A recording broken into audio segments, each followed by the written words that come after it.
खुलुमबाय गोजोन फुंबिलिनि गासिबो बडलेण्ड बुब्लिनि अनसायगिरिफोरखौ बरायग्रोबाय। दिनै 3 आगस्ट बृहस्पतिबारनि फान्जामुथिखौ फरायथिनो लादों खिलिखां ब्रह्मआ। फान्जामुथिनि गिबियाव दं मेष राशि। गोसोआव साननाय हनाय मिजिंखौ लानानै सोलिगोन।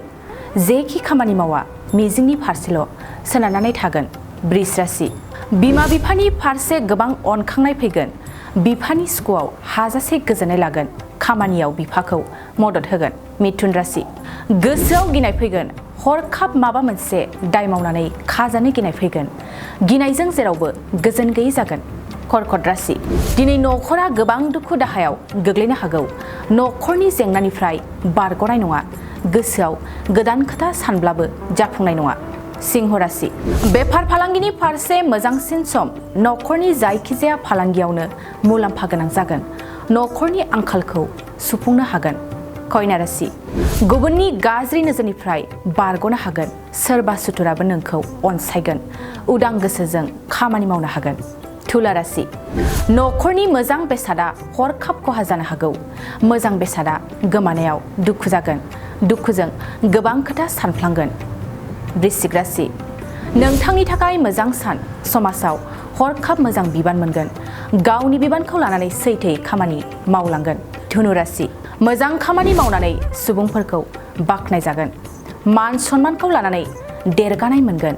गावनि सायाव अराय सम सांग्रां जागोन। मकर राशि। गावनि सोलिनाय जिउनि लामाखौ मिथिसारनाय नङा। संसारनि फारसे जेबो उदिस लानाय नङा। गोसोआ उसाव बादाव जागोन। कुम्भ राशि। बादायलायनाय आरो जुजिलायनायनि फारसे मोजां सम। जायखिजाया बादायलायनायावनो उथ्रिसारनो हागोन। मीन राशि। न'खराव गोजोन थासारि जानाय नङा। न'खरनि खौसेथि गैयैयाव संसार बायनो हागौ। हारसिङै जिंगासिनांगोन। दिनै सानसेनि राशि फरायथिनायाबो एसेनोसै। आसा खालामो नोंथांनि दिनैनि साना मोजाङै मोजां थांगोन। बेखौ बडलेण्ड बुब्लि न'खरनिफ्राय मिजिंथिबाय। गोजोन्थों। चिराङाव सावस्रि सिबिथायनि थाखाय मोनसे मोजां फाहामथायनि राहाखौ लानानै फैदों एसटि क्लिनिकआ। आथिखालाव सुबुंनि देहायाव नुजाथिबाय थानाय डायबिटिस बेरामनि थाखाय मोजां फाहामथाय होयो एसटि क्लिनिकआ।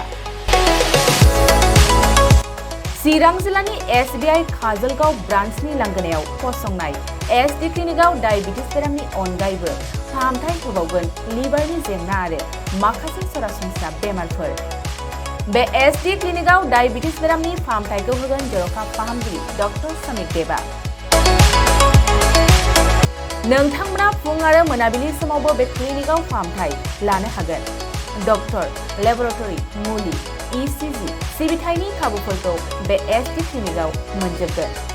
जुदि एसटि क्लिनिकआव रायजो राजाफ्रा गाव गावनि देहायारि जेंनाखौ फाहामथाय लानोबा नैबे मबाइल नम्बर 7002293924 एबा 9954687226 आव थोंजों मुं थिसननो हागोन।